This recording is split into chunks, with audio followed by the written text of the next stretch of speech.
Mesdames, Messieurs, peuple congolais, pourquoi le général Guy Blanchard Okoye, le chef d'état-major des armées, et le général Serge Oboa, le chef de la sécurité de Denis Sassou Nguesso, le dictateur,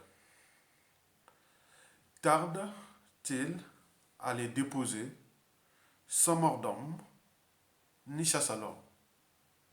Je répète, pourquoi Okoye et Oboa tardent à déposer Sassou sans mort d'homme ni chasse à l'homme?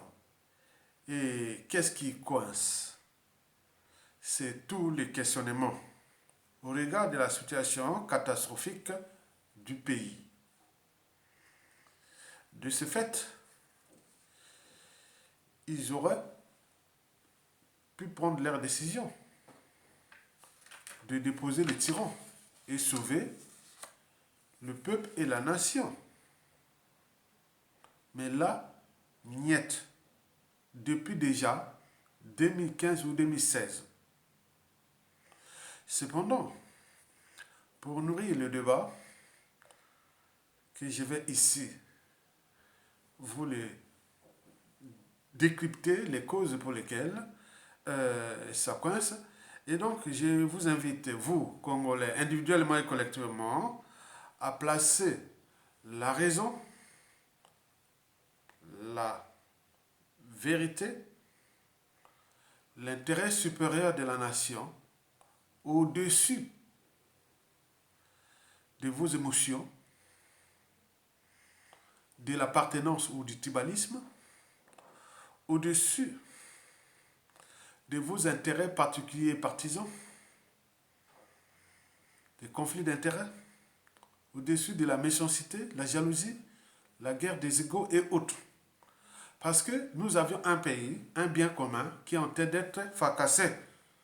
Vous pouvez vivre partout dans le monde, en Afrique, en Europe, en Asie, dans les Amériques, au Moyen-Orient, autres. On va toujours vous demander, ah, vous venez d'où? Vous êtes de quel pays?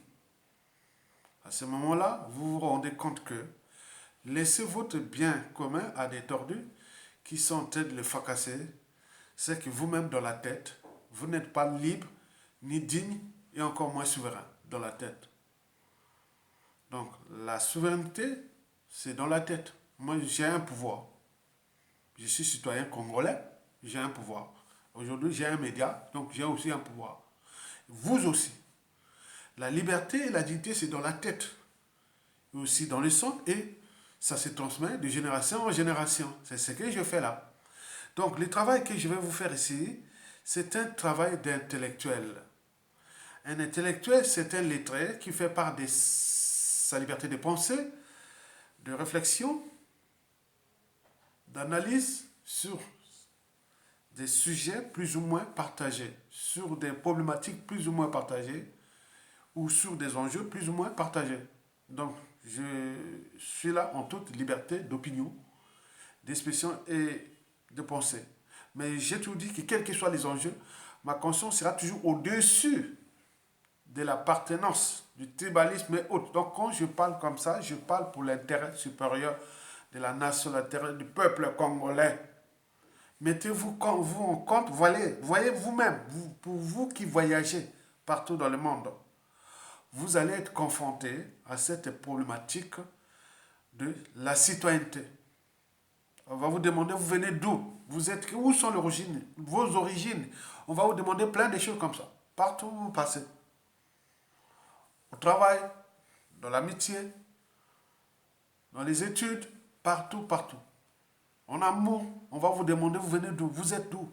Mais là, vous laissez ce pays-là fracassé par des tordus et des gens comme ça, et nous sommes là, comme des moutons, en train de laisser les uns prendre des risques pour défendre l'intérêt général et d'autres sont tirés comme des rats. Ils sont là en train de regarder.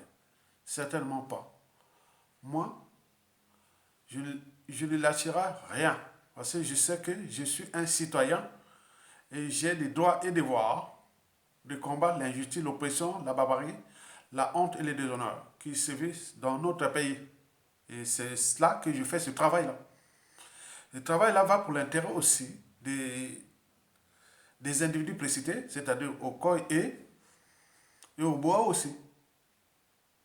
Ça va pour les enfants, petits-enfants aussi, parce que c'est un bien commun. Ça n'est que du passage sur terre. On ne va pas laisser un bien commun détruit parce que, à cause de notre coopération passive, à cause de notre lâcheté, servitude, naïveté et autres. Non, manque de courage. Non. Regardez le Mali. Les Maliens se battent aujourd'hui pour défendre la souveraineté de leur pays. Mais d'ici 5, 10, 15, 20 ans, le Mali deviendra une puissance économique et respectée dans le monde. Et nous serons là. Ah oui, les Maliens viennent nous exploiter. Les Maliens. Non, non, non, non, non, non. Le futur, c'est tout simplement le passé et le présent qu'on ignore. Le peuple se libère. Donc vous devez vous battre pour votre peuple. Donc c'est la somme des libertés individuelles et du courage individuel qui fait qu'il y a des peuples qui sont libres et dignes. Donc vous regardez, observez ce qui se passe au Mali. Donc l'indépendance, c'est pas qu'on vient vous écrire un papier, des accords comme ça, allez, indépendant, après, vous êtes surpris et vous voulez vous libérer et là vous êtes coincé. Regardez, observez ce que les Maliens sont en train de vivre là. Mesdames, Messieurs, peuple congolais, l'enjeu de cette vidéo est triple. Le premier enjeu, c'est que je vais dénoncer ce que je définis moi, la honte et les déshonneurs dans nos armées. Parce que en tenant compte des fondamentaux des armées, il y a des fondamentaux, historiquement. Depuis Hannibal, en passant par l'Empire romain et l'histoire des guerres et de tout ce qui s'est passé, les nations, les armées ont toujours été du côté de défendre le territoire, le peuple et les institutions. Mais quand ils voyaient que celui qui on l'a placé là de fait ou de roi devient le problème de la survie de tous, on le met hors d'état de nuit. C'est comme un mauvais élève dans une classe.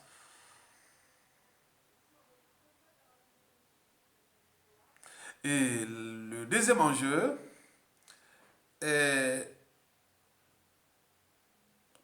communicative, je dirais, voilà, communication, parce que je vais quand même montrer aux yeux de l'opinion nationale et internationale surtout que comment un tyran peut-il s'acharner contre ses armées. C'est jamais vu. Sassou Nguesso s'est acharné de ce peuple, mais en plus s'est acharné des armées. C'est un acharnement. Vous voyez les conditions de vie des militaires. Ah mais non, les casernes sont devenues des bagnes coloniaux. Les militaires alcoolisés, mal formés, mal payés, ils ne sont même pas payés, voilà. Et beaucoup de choses comme ça. Manque de soins, tout ça, c'est vraiment... Et ils n'y parviennent pas à prendre leurs responsabilités. Et qu'est-ce qui coince? C'est ce que je vais vous expliquer. Enfin, troisième enjeu, je vous l'ai dit qu'il est intellectuel. Parce que quand les idées pénètrent les masses, et que ces masses soient civiles ou militaires, mais ces masses-là deviennent puissantes. Mais quand ils se mettent en mouvement, ben oui, ils deviennent invincibles. Donc, nous, aujourd'hui, au niveau des armées, il y a des patriotes, il y a des républicains, il y a des gens qui prennent leurs responsabilités. Donc, nous sensibilisons. Je sensibilise, je conscientise, je mobilise les uns et les autres à prendre la responsabilité. L'enjeu n'est pas de tuer Sassou Nguesso, non. On dit le déposer sans mort d'homme ni chasse à l'homme. C'est tout simplement ça. Historiquement, les coups d'État des Sassou, c'était 30 000 à 100 000 morts. Hein.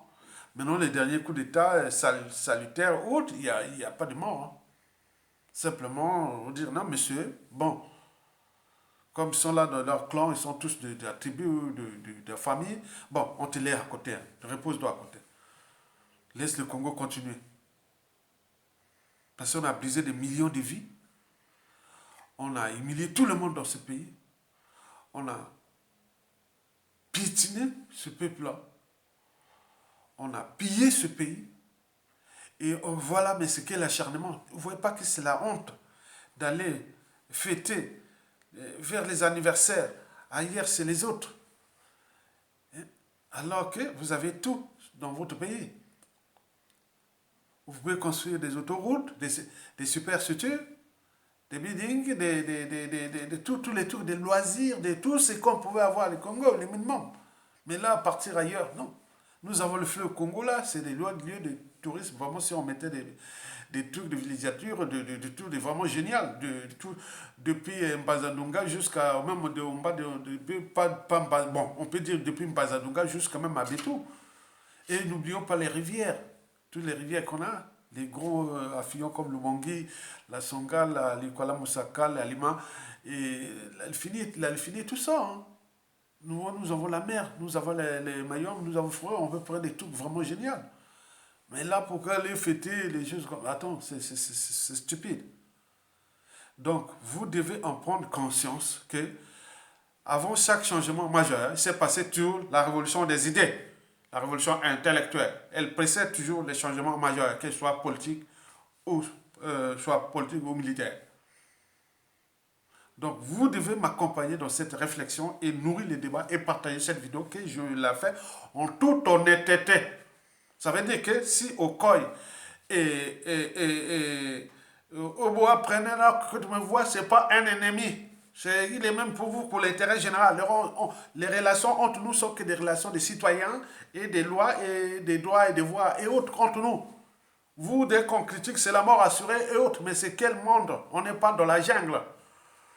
On n'est pas au temps de la sélection naturelle. Vous savez que c'est l'animal.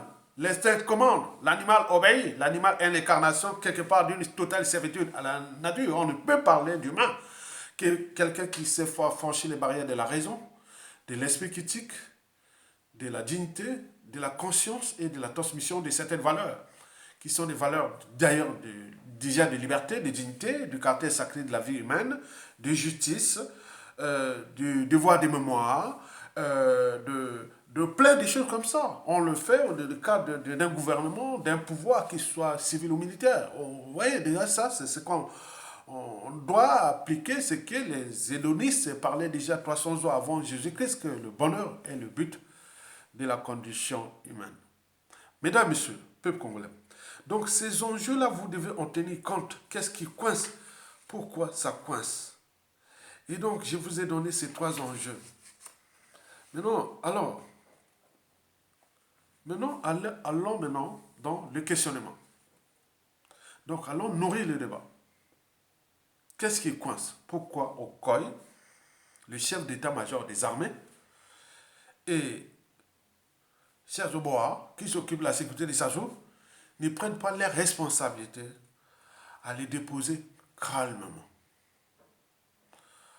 Historiquement, et depuis ces dernières années, ça s'est passé au Zimbabwe. Le chef d'état-major des armées, en 2017, il dépose Mugabe, les nationalistes. Monsieur, je suis vraiment un serviteur d'Afrique, tu as fait vraiment, va te reposer. On le met à côté, on sauve l'intérêt supérieur. Et quels que soient les crimes que vous avez commis ou autres, il y a des mesures compensatoires. On appelle ça les secrets d'État, les raisons d'État. Au COI et au Bois, ou tout ça, il y a des affaires là, tiens, non. Que ce soit, bon, ils ont enlevé Sassou Nguesso. Nous, on dit, non. Si je suis Gobonais ou du pouvoir et les autres, on dit, non, non, non, touchez pas, cher Bois. Bon, les trucs de la justice, bon, vous avez fait ça, bon, allez faire ça, mais l'intérêt supérieur de la nation, les raisons d'État sont telles que on va vous dire, bon, ben non, non, non, on ne connaît pas. Bon, on va dire, bon, ben, Oboa a fait ça, non, je ne connais pas. Ah, Serge, comment on appelle, Jean Okoye a fait ça, non, non, je ne connais pas. Mais parce qu'ils nous ont libérés de Sassou Nguesso. Ils ont rentré dans une transition politique consensuelle, plus ou moins longue, pour repenser tout ce qui s'est passé dans le consensus, dans la dynamique de tout le monde. On est ensemble pour l'intérêt du pays. Et donc, ça s'est passé ailleurs, par exemple au Mali, au Guinée-Conakry, Et au Burkina Faso, mais on peut en parler partout. Il n'y a pas eu mort d'homme, hein. Il n'y a pas de mort d'homme, ni chasse à l'homme. Donc pourquoi vous ne le faites pas? Mesdames, Messieurs, peuple congolais. Bon, vous le savez que ce que je vais vous expliquer là va dépasser un peu votre étonnement. Parce que ces gens-là, au niveau du décor, les modalités, habitudes et comportements ont été modifiés, perturbés. Je parle des modalités, habitudes et comportements depuis 1997 ont été perturbés de ces militaires, de ces gens-là. Tout a été perturbé dans le cerveau. Donc on est quelque part au rapport avec la psychanalyse, la psychologie, allant même jusqu'à la manipulation, l'emprise, beaucoup de choses comme ça. Donc les gens là deviennent, on sort du sens de l'humain. Parce que je vous dis qu'il y a des différences entre nous, humains et animaux. Donc il y a il y a des fondamentaux de l'humain. La liberté, la dignité, c'est très important. La raison. Même qu'il soit d'état autre, mais il y a la raison. On dit non, on est raisonnable, ok? Non, on a fait du mal à ce pays, libérons ça. Parce que ça se passe ailleurs, mais pourquoi pas chez nous?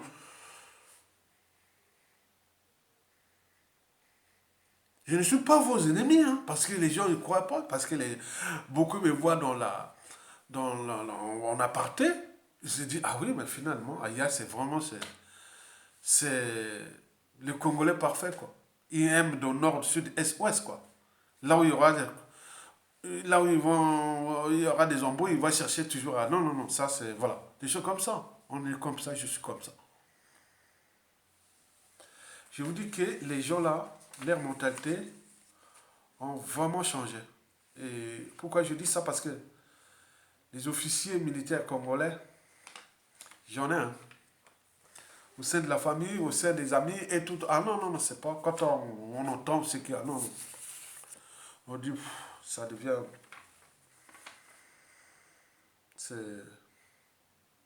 Pourtant, nous, ici, on rencontre beaucoup d'officiers, hein. Que ce soit blanc, arabe, plein, plein, plein, plein, ancien, non, non, non. Bon, c'est pas comme ça.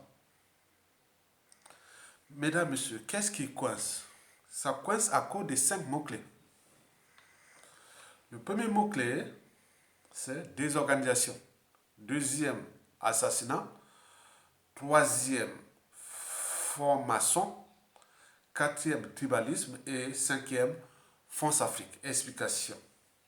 En réalité, depuis 1997, les militaires congolais, l'armée congolaise est rentrée dans l'entonnoir. Quand on dit entonnoir, quand on dit entonnoir. Entonnoir en matière commerciale, hein, quand on vend, quand, les commerciaux euh, vendent certains produits, on met un mécanisme de forme d'entonnoir. Donc vous verrez que du fait. Entonnoir, on appelle ça l'entonnoir. Hein.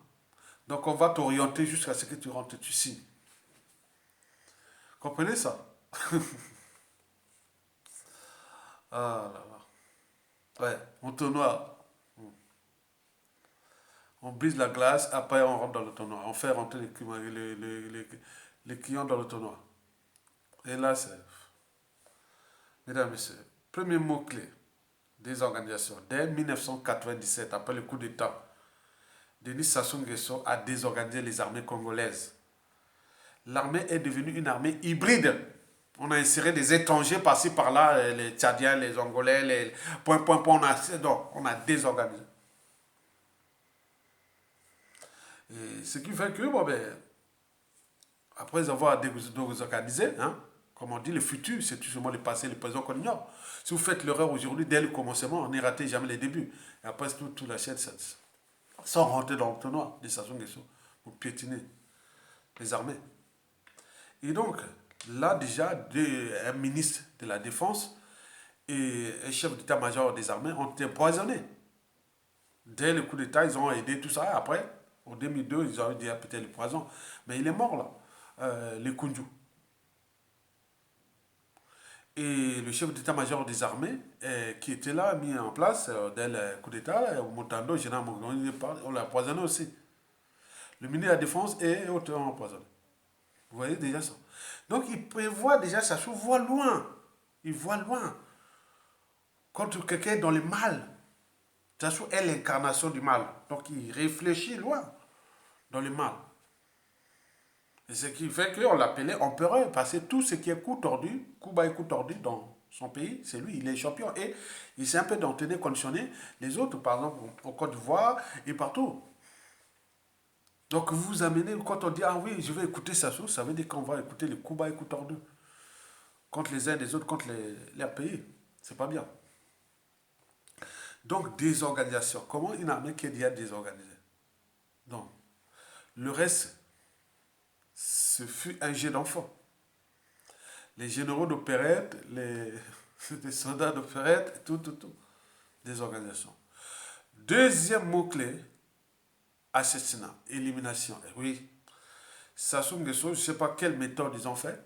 Depuis 1997, ils ont assassiné méthodiquement ceux qui étaient dans leur plan machiavélique et autres savaient que, bon, ben, s'il arrive des situations, par exemple l'élection de 2002, puis de 2009, puis de 2016, et puis des choses comme ça, ils devaient peut-être prendre leurs responsabilités. Tout ce monde a été éliminé petit à petit, méthodiquement. Certains éléments étaient obligés de se barrer à l'étranger. Certains sont venus mourir aussi à l'étranger, et d'autres sont tirés comme des rats à l'étranger parce que risque avec ce système d'empoisonnement et de tout ça, c'est vraiment c'est ça. C'est fait comme ça. Donc il faut en tenir compte de l'élimination sélective. Et donc quand vous avez une organisation, il n'y a plus de leadership, de vaillants, de choses, ben c'est fini. Troisième mot-clé dans cette armée qui a perdu des vaillants officiers et tout ça qui ont été tous éliminés, déclassés ou autres, emprisonnés et tout compagnie. Donc, le troisième mot-clé, c'est la franc-maçonnerie. J'ai un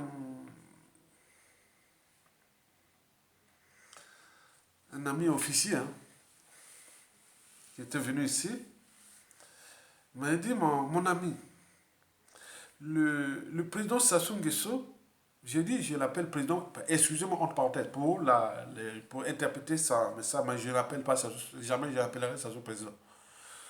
Donc, il a dit, le président Sassou Nguesso a reçu le grand maître des loges.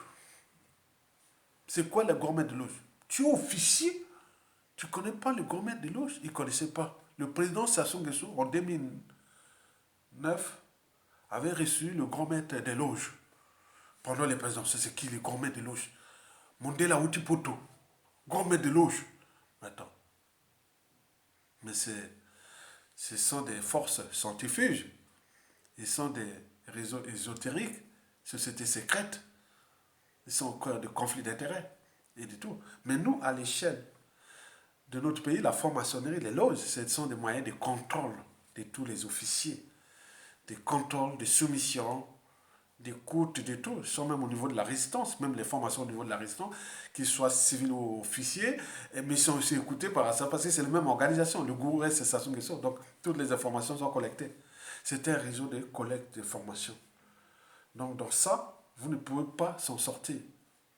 Dès qu'il y a un, ils savent peut-être là aussi pour éliminer les vaillants, les résistants et autres dans l'armée. Je sais pas. C'est vraiment la franc-maçonnerie. Et oui, avec les sacrifices humains, avec plein de trucs. Donc la franc-maçonnerie en mode Sassou Nguesso, c'est un réseau, vaste réseau de contrôle et de soumission des militaires à lui pour piétiner, fracasser le peuple et ce pays.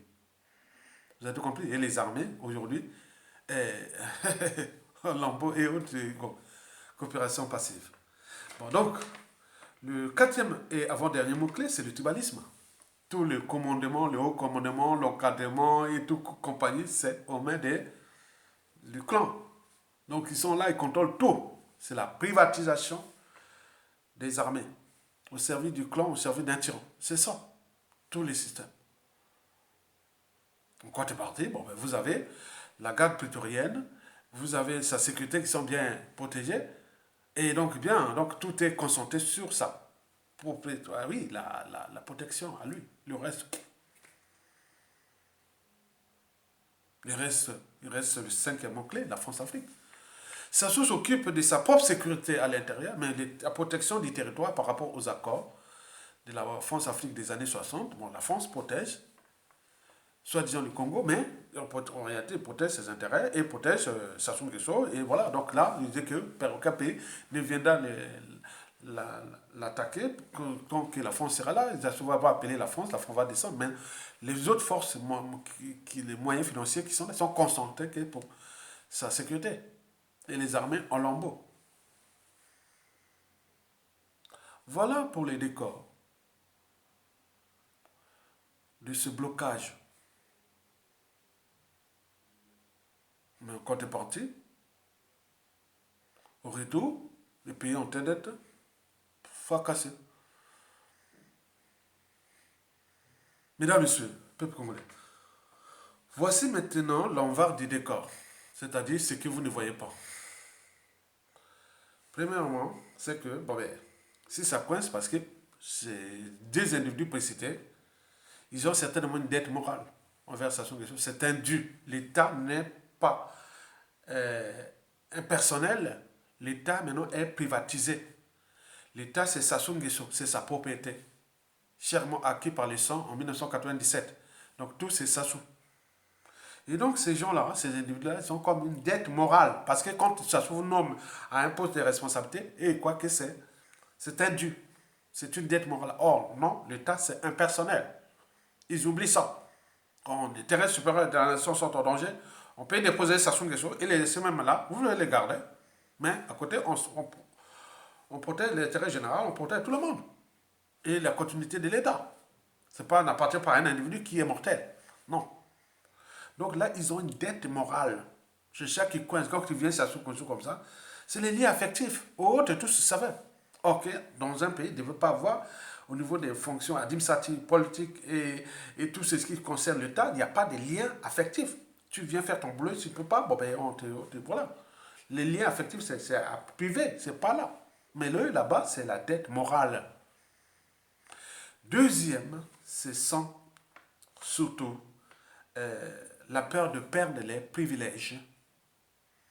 Ils ont acquis des statuts sociaux, des rangs sociaux et autres au détriment du peuple qui souffre. Hein.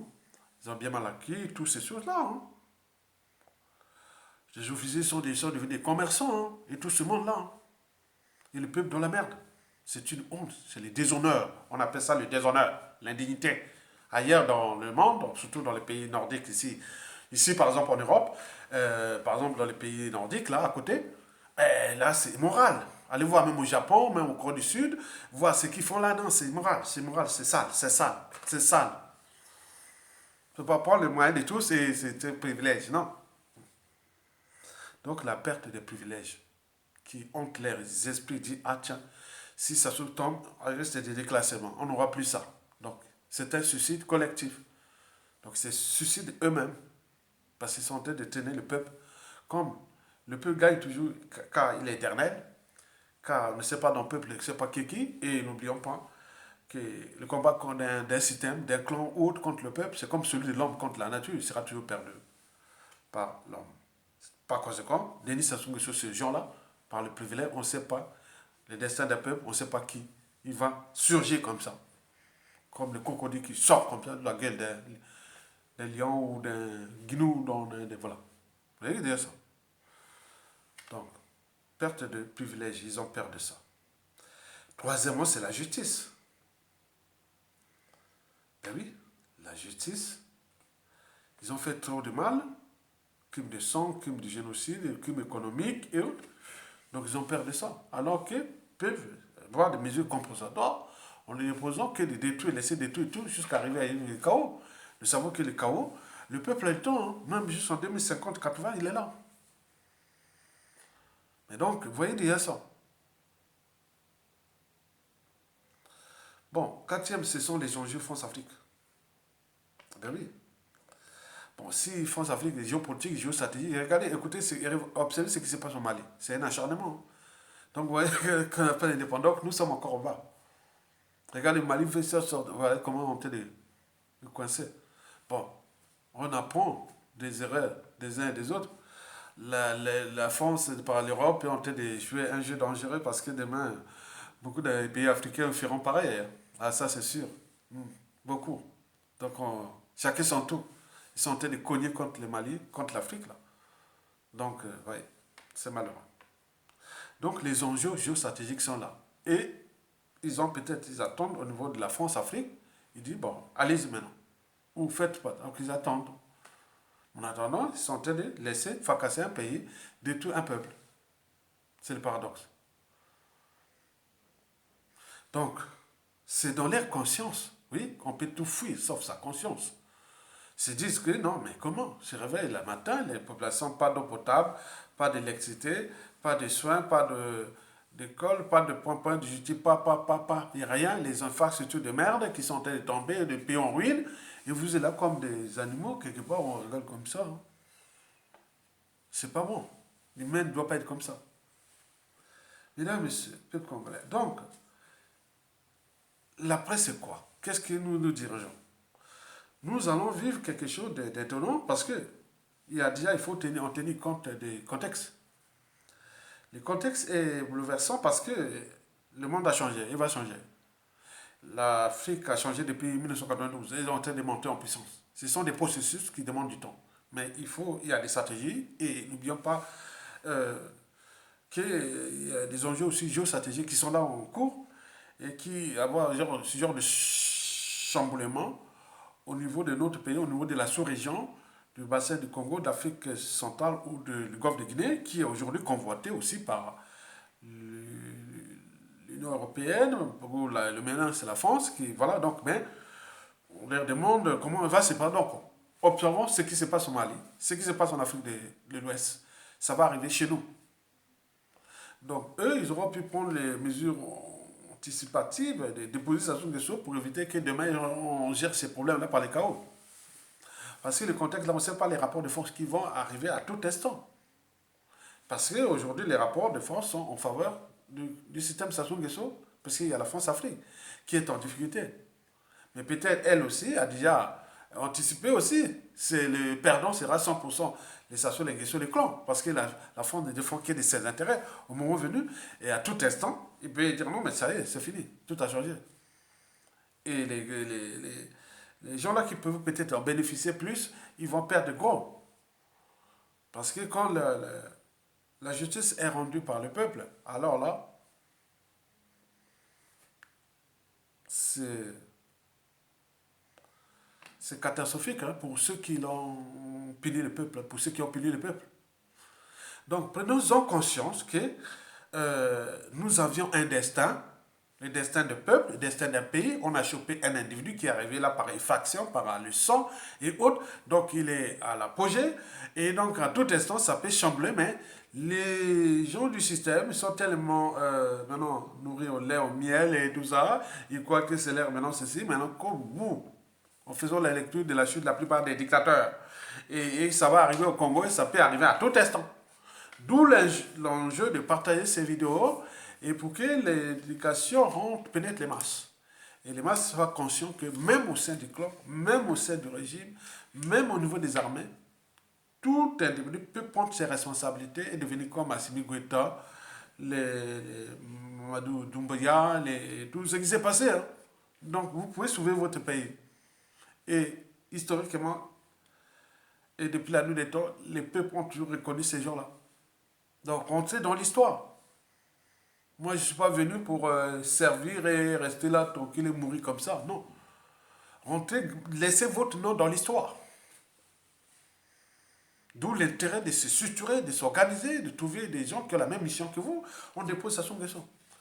Et nous avons des outils de la prestation de choses, la transition politique, civile et militaire, consensuelle. On sait un peu de gérer ces choses-là ensemble. Mais pourquoi vous voulez tout foutre en l'air alors que tout est déjà perdu pour vous quelque part? C'est pas perdu pour le peuple. Hein. Donc prenez conscience, prenez-en conscience. Et seule la lutte libère pour nous, peuples congolais, ne lâchons rien. On lâche rien. Nous ne rien lâcher. Rien lâcher. Parce que là, si vous ne faites pas, mais les autres vont vous voilà, incarcérer, vous déclassement, exil forcé et tout. Ah, vous allez partir en courant à tout instant. Hein. Donc prenez conscience d'anticiper. La géopolitique nord-sud, c'est fini. Il n'y a plus de nord, sud, est, ouest, non. Il y a des patriotes, il y a des républicains qui sont au nord, au sud, et l'est, même au sein du clan Boshi, tout ça, je connais. Beaucoup. Donc arrêtez.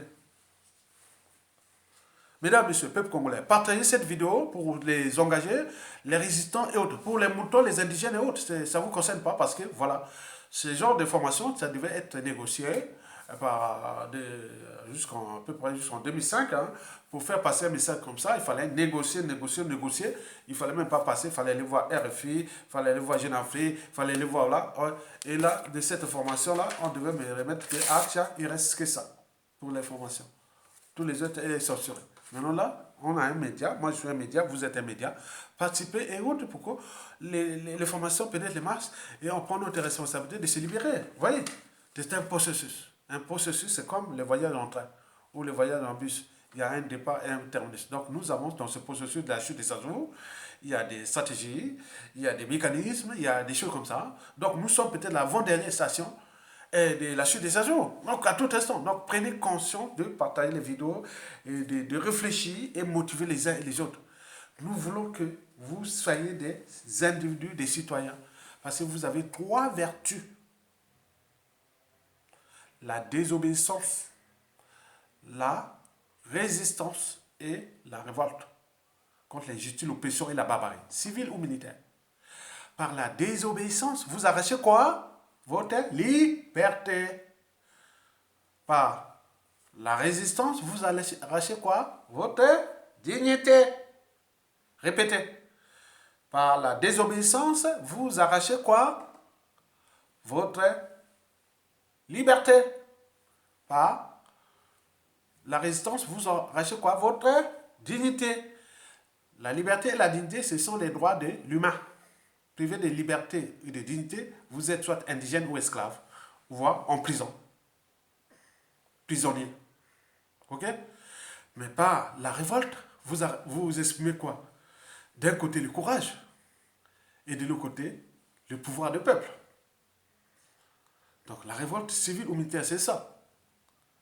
Donc on arrache le pouvoir du peuple parce que nous sommes courageux. Et donc les peuples qui ont ces trois vertus-là dans leur tête, dans l'éducation et autres, sont sur les peuples libres. Invincibles. Liberté, dignité et courage. Désobéissance, résistance et révolte. Vous avez tout compris. Mesdames, Messieurs, Tokolonga, à bientôt. Partagez. Je vous remercie. Bon week-end à vous.